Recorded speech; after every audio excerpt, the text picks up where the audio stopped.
가면 실제의학 의료인을 위한 실제의학 ABJ 편입니다. 의료계 종사자들, 의사, 의대생, 간호사, 임상병리사, 물리치료사는 해당 있나? 간호학과 학생들을 위해서 만들었습니다. 재밌게 보세요. 자, ABJ를 알면 대충이란 없다. 우리 나자 6리터 주세요. 노래피네프린 조금 주세요. 대충 FIT 0.4로 주세요. 아라 20에 주세요. 타이달 세팅해서 비본 주세요. 이렇게 오더를 대충 내는 경우도 있는데 좀 알고 내면은 조금 디테일이 살아납니다. 실제 필드에서 바쁜데 계산하고 이럴 틈은 없죠. 기본기를 조금 더 익히고 나면은 여러분이 조금 더 잘 이해할 수 있을 겁니다. 자, ABG의 기본값 요거는 대강 꼭 알고 있어야 돼요. 폐압 7.4 정도, PCO2 40 정도, O2 72에서 한 104 정도, 바이카보네이트 대충 한 24 정도, SaO2 95에서 100%, Ni온갬 대충 한 12에서 16 정도, 대충 12, 16 이 정도 되죠. 자, 넘어갑니다. 왜 이게 정상 ABG일까? 우리가 마시는 inhaled room air에 대해서 알아볼게요. 대기압은 760이고 수증기를 47 정도 빼면은 ABG의 단위가 미리미리, 머큐리 이렇게 나오죠. 질소가 556, 산도가 149 이렇게 나오죠. 나머지는 굉장히 미미해요. 이산화탄소, 아르곤 이런 거 되게 미미하고 나이트로젠과 옥시전이 거의 대부분을 차지하고 있다. 기타 아르곤도 루미에 껴있네요. 그 다음에 카본다이옥사이드, CO2 이런 것들 아주 미미하죠. 거의 무시해도 될 정도다. 그렇다면은 여기 베인의 비너스 블러드가 이렇게 옵니다. CaO2가 45, PaCO2가 45, PaO2가 40 정도 되는 블러드가 오고, 여기가 폐포죠. 폐포에서 확산을 거치게 되면서 산소 교환이 일어나게 되는 거죠. 자, 여기서 아까 들어오는 산소가 150ml 머큐리라 그랬죠. 그 중에서 들어오는 O2가 150이다. 이산화탄소와 O2가 서로 디퓨전을 거치면서 이퀴리브리엄이 이룬 상태. 그 중에 PaO2가 한 알베올러스에 한 100 정도, CO2가 40 정도. 그래서 디퓨전에 의해서 균형이 맞춰져서 PaO2는 100, PCO2는 40 정도가 되죠. 들어올 때 CO2는 거의 없어요. 이제 여기서 교환하는 CO2가 나가면서 40 정도로 형성이 된다. 10개의 O2가 소모가 돼서 8개의 CO2가 형성이 되죠. 자, 그럼으로써 이런 값이 나오게 되는 거고, 네팔에 사는 20세 남자 PaO2가 60입니다. 정상인가요? 네팔 자락에 있는 남자, 산 자락에 간 남자예요. 정상인가요? 예, 그렇습니다. 네팔은 올라갈수록 대기압이 낮아지죠. 그러면 산소 분압은 PaO2 전체 산소가 60이고 PaO2는 60 정상으로 볼 수가 있다. 왜? 대기압이 낮은데 이 대기압에서 산소 20%는 이 정도 값이 될 수가 있고, 실제 우리 동맥에서 흐르는 PaO2 값은 60 정상으로 볼 수 있다. 그렇죠. 그러므로 여기 ABJ는 내가 어디에 있냐, 해수면에서 얼마나 떨어지냐에 따라서 정상값이 달라지게 된다는 거죠. PaO2 60은 can be normal. 자, 우리가 4가지를 알면 돼요. 일단 폐포 한기에 대해서 알아야 되고, 여기는 CO2가 중요하죠. 그 다음에 폐포의 산소와 그 다음에 옥시전 컨텐츠, pH에 대해서 한번 알아보겠습니다. 먼저 폐포의 환기가 중요하죠. 환기, 얼마나 벤틸레이션이 됐느냐. 폐포의 환기가 뭘 결정할까요? 네, 바로 PaCO2를 결정합니다. 자, 요 변수가 요거예요. 나머지 땐 상수고, 변수 환기량에 따라서 PaCO2가 결정이 된다. 이 환기량은 뭐냐? 타이달 볼륨의 데드 스페이스를 뺀 값이다. 그러므로 환기량이 많아지면은 PaCO2는 줄어든다. 그렇죠. 일단 요 개념을 알고 계셔야 돼요. 아주 핵심적인 것만 얘기 드릴게요. 자, 그러면은 실제 환기량, 데드 스페이스, 이게 합친 게 타이달 볼륨이죠. 타이달 볼륨. 전체 타이달 볼륨에서 데드 스페이스 뺀 값이 실제 환기량이죠. 그러면 아이디얼 바디웨이트 60kg를 가진 환자의 환기량은 얼마일까? 이 사람 타이달 볼륨이 500이라고 해서 감안했을 때 데드 스페이스는 약 2cc 정도입니다. 2cc 60kg니까 그럼 120 정도의 데드 스페이스가 발생한다. 1kg당 한 2cc 정도의 데드 스페이스 감안하면 됩니다. 380 정도의 일회 환기량이 되겠다. 자, CO2를 낮추고 싶다. 어떻게 해야 되냐? CO2의 생산을 줄이든지, 그 다음에 환기량을 늘리면 되죠. CO2 생산을 줄이는 법. 생산량은 10개의 산소를 태워서 8개의 CO2를 발생시킨다는 건데, 요거는 어떻게 바꾸겠어요, 이거를. 예, 바꾸기 쉽지가 않죠. 뭐 산소 소모량을 줄이면 되겠죠. 운동을 안 하고 되도록 쉬고 먹는 것도 줄이고 막 이래야 되겠죠. 환기량을 늘리면 되죠. 자, 그렇다면은 PaCO2가 50인 사람을 45로 정상화하고 싶다면 어떻게 해야 될까? 그렇죠. 여러분, 이 공식을 보면은 PaCO2를 결정할 때 환기량을 10% 늘리면 되는 거죠. 환기량을 10% 늘려라. 요 놈이 10% 늘어나면 요 놈이 10% 줄어들겠죠. 이 공식에 의하면. 그렇습니다. 다음은 산소와, 요거는 여러분들 이거 보셨나요? D, A, O2, 알베올라, 아테리의 산소 분압의 차이. VQ 미스매치나 션트가 존재 시에 요 값은 어떻게 될까요? 쉽게 얘기하면은 알베올라, 외기에서 알베올라로 들어오는 여기 산소 분압이랑 내 몸에서 받은 아테리에 있는 산소 분압의 차이, 어떨 때 더 커질까요? VQ 미스매치. 벤틸레이션을 했는데 요놈이 미스매치가 일어난다. 들어간 산소량과 혈류의 그런 조합이 깨졌을 때, 션트가 일어났을 때, 션트는 이렇게 혈액이 돌아간다는 얘기죠. 그럴 때 이게 벌어질 수밖에 없죠. 왜? 들어온 산소가 혈관 내로 녹아 들어가지 않기 때문에 이 값이 벌어진다.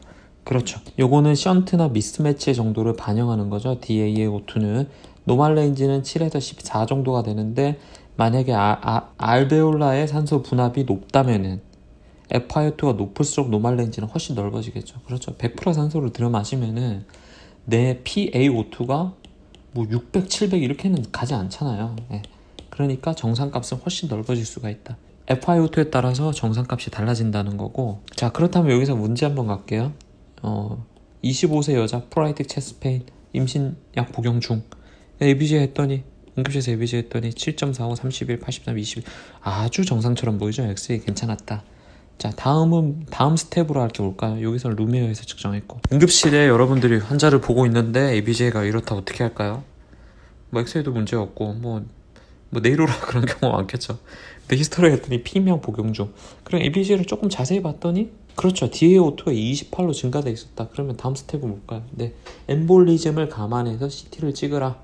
워크업 포 풀모너리 엠볼리즘. 자, 산소 컨텐츠에 대해서 알아볼게요.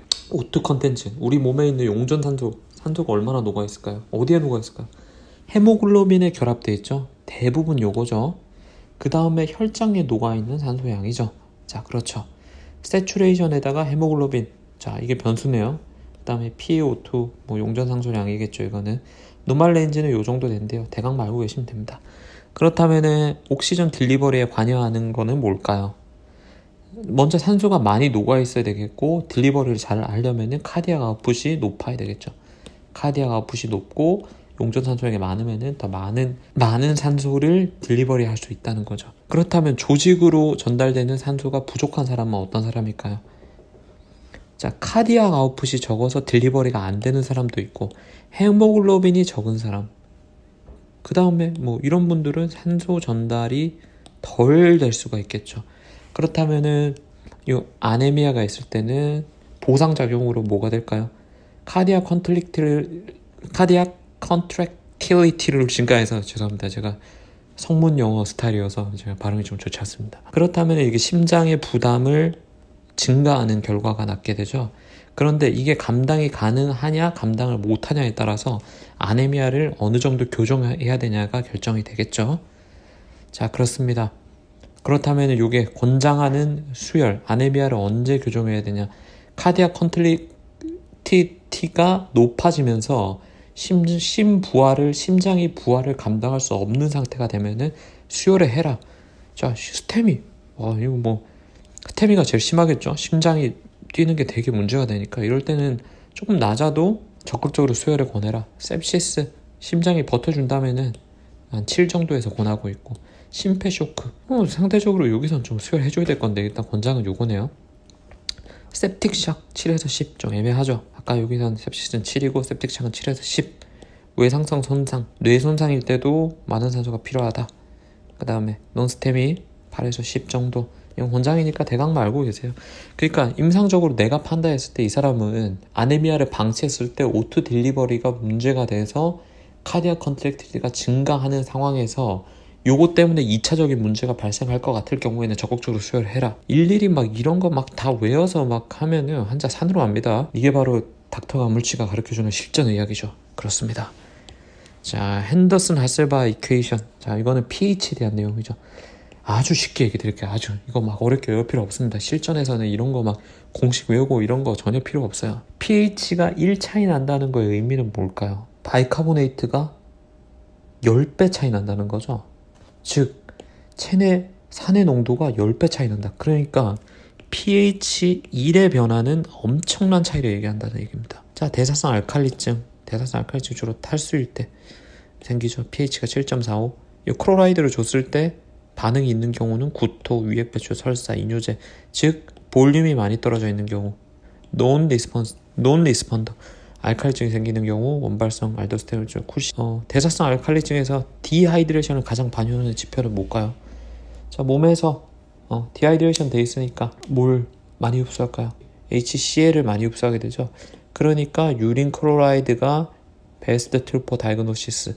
유린 클로라이드 레벨이 낮았을 때 이 사람은 디하이드레이션에 의한 것이다. 대학에서는 요거 측정하는데 여러분 진짜 강호에 나가면 요거 측정하고 막 이런 거 힘들어요. 예. 빨리 뭐 대강 감 잡아서 빨리 먼저 치료하는 거죠. NI온 갭은 NI온에서 케타인을 뺀 값. 요런 케톤이나 락테이트, 오가닉 애시드, 그 다음에 단백질 같은 것들이 증가한다. 그렇다면 언메저드 NI온이 증가하는 거죠. 요렇게 되면 NI온 갭은 어떻게 될까요? 증가. 그렇죠. NI온 갭이 증가하는 경우. 반면 언메저드 케타이온이 증가한다. 케타이온, 칼슘, 마그네슘 이런 것들이 증가한다면은 요런 게 증가하니까 NI온 갭은 어떻게 될까요? 작아진다. 그렇죠. 자, 다시 한번 정리할게요. 하이 NI온 갭, 락틱 애시도시스, 케토 애시도시스, 에틸렌 글라이콜.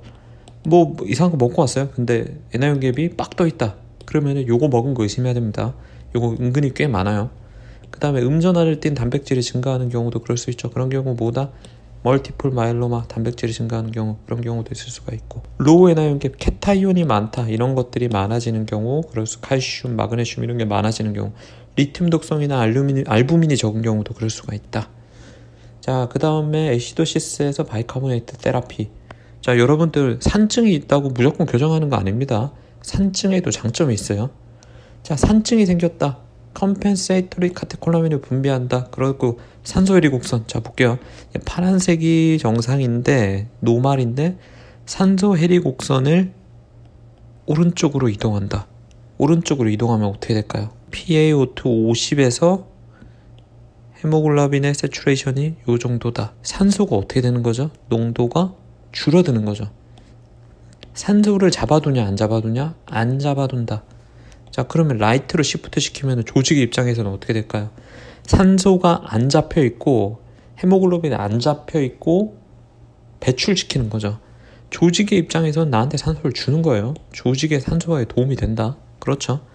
pH가 낮아지거나 템퍼레처가 올라가는 경우에는 조직의 산소화에 도움이 되도록 산소를 헤모글로빈이 유리시킨다. 그렇죠. 보세요. 반면 pH가 올라가면은 pH가 올라간다. 레프트 시프트라고 하죠. 레프트 시프트를 시키면은 산소를 좀 더 잡아두는 경향이 있는 거죠. 그러니까 산소를 유리시키지 않고 조직의 산소화에는 별 도움 안 된다. 그렇게 해서 기준이 생긴 거예요. 어떨 때 바이카보네이트를 줘서 산증을 교정하냐. sepsis 캠페인 7.15, 7.15 이상에서는 pH에서 이득이 없고 오히려 유해하다. 7.15 기준으로 이 사람이 좀 더 낮아질 것 같다. 7.5, 1호 밑으로 낮아질 것 같다고 생각이 되는 경우에는 적극적으로 비본을 주십시오. 자, 그럼 비본을 얼마나 얼마나 줘야 되나? 요런 환자가 있어요. 누가 봐도 메타볼릭 애시도시스죠. 메타볼릭 애시도시스. 바이카보네이트가 5밖에 안 됩니다. 그 다음에 PCO2가 20이에요. PCO2가. 그러면 요건 뭘까요? 메타볼릭 애시도시스 with respiratory compensation 하고 있는다는 거죠. 근데 부족하다는 거죠. 컴펜세이션이 안 되는 건데 pH를 7.2로 올리고 싶다. 일단 얼마나 줘야 될까요? 여기서 이 사람의 pH는 5죠. 5. 이게 바이카보네이트는 5죠. 그렇다면은 7.2에서 바이카보네이트의 농도는 얼마나 될까? 7.2에서. 자, 7.2면은 63이죠. 여기 이 공식에 한번 넣어볼게요. 63을 여기 대입. 그 다음에 CO2가 20이니까 여기 대입. 대충 3분의 1이 나오네요. 3분의 1. 3분의 1 하면은 바이카보네이트는 8이 돼야 되네요. 8. 지금 이 사람이 5니까 8 빼기 5. 3만큼 더 주면 되죠, 농도가. 그럼 이 사람의 체액량은 얼마일까요? 대충 50% 잡으면은 25 곱하기 3. 75ml 1kg의 비본을 줘라. 한 방에 주면 안 됩니다. 좀 나눠서 주세요. 토탈에 주지 말고. 여러분 이거 이해되시죠? 비본 줄 때 조금 참고하시면 좀 도움돼요. 좀 간지납니다. 이게 보면은 2년 차인데 3년 차가 만약에 비본 40조 이러면은 선배님 그게 아니고 이 환자는 이러이러한 것 때문에 비본 70 정도를 컨티뉴어스 플루이드에 달아주겠습니다. 간지나죠? 자, 그러면은 3년차가 2년차 미워하겠죠. 너무 그렇게는 하지 마시고 어쨌든 넘어갑니다. 자, 쉬고 다음으로 넘어갑니다. 거의 끝났어요. 레지던트에 3 보고 한번 넘어갈게요. 자, 인턴 때 레지던트 내과 합격했습니다. 얼마나 뿌듯하죠? 굉장히 뿌듯하고 더 이상 이제 인턴 따위로 불리지 않겠다는 강렬한 의지가 있습니다. 1년차 때 청문회 꿈을 안고 왔지만은 여기저기서 보호자들 야 교수 나오라 그래, 밥 못 먹겠어 바꿔달라 그러고, 여기선 CPR이라 그러고, 진단 써달라 그러고, 또 무슨 뭐 소화제 처방 이런 거 하고 있어요. 네. 어디 힘들어요. 이렇게 쾌한 모습이 됩니다. 2년차 3년차 때 이게 못 살릴 것 같은 사람이 없을 정도로 자신감이 막 달라붙어요. 하지만 4년차 이제 시험 걱정을 하게 되죠. 지금은 내과가 3년차가 돼버렸어요. 어째 저희 때 얘기지만은 통족 같은 걸 보면서 이렇게 나만 떨어지면 어쩌지 하고 걱정하게 됩니다. 그러다가 이제 드디어 레지던트를 마쳤다. 이제 펠로우의 삶으로 갑니다. 요즘에는 진짜 펠로우가 완전 진짜 노예 같아요. 전공의 잡들이 완전 다 올라와서 진짜 개고생합니다. 이렇게 반쯤 채찍을 맞아가면서, 실제 때리진 않겠지만. 자, 쭉 한번 정리해 보겠습니다. 요것만 보면 다 이해되죠? 폐포 환기에 중요한 거는 CO2, 환기량을 늘리면 CO2가 떨어진다. 그러면 폐하도 떨어질 수 있겠죠. 폐하가 올라갈 수 있겠죠. 그 다음에 폐포의 산소와 들어가는 산소의 양이랑 내가 흡수하는 산소 양의 차이가 어떤 의미가 있는지 생각해봐라. 션트랑 VQ 미스매치를 반영한다는 거죠. 그 다음에 옥시전 컨텐츠. 자, 산소가 얼마나 녹아있냐. 헤모글로빈 중요하다. 산소를 운반하는 건 뭐가 중요하냐. 옥시전 컨텐츠랑 카디아 아웃풋이 중요하더라. 그러면 언제 수혈을 해줘야 되냐 생각할 수 있겠죠. 그 다음에 pH, 비본을 언제 줘야 되냐, 어떻게 교정해야 되냐, 그런 거 알 수 있었던 거고. 여러분 어떠셨습니까? 이게 제가 실제 저도 이게 학생 때 공부했지만은 너무 필요 없는 걸 좀 많이 공부한 것 같아요. 근데 요 정도 알면은 정말 ABG에 관해서는 실제 필드에서 쓰는데 거의 환자 보는데 거의 지장 없을 정도인 것 같아요. 제가 볼 땐. 어쨌든 여러분들 요 정도 아시고 다음번에 또 찾아뵙겠습니다. 의료인을 위한 실전 의학 여기서 마치겠습니다. 닥터감시였습니다.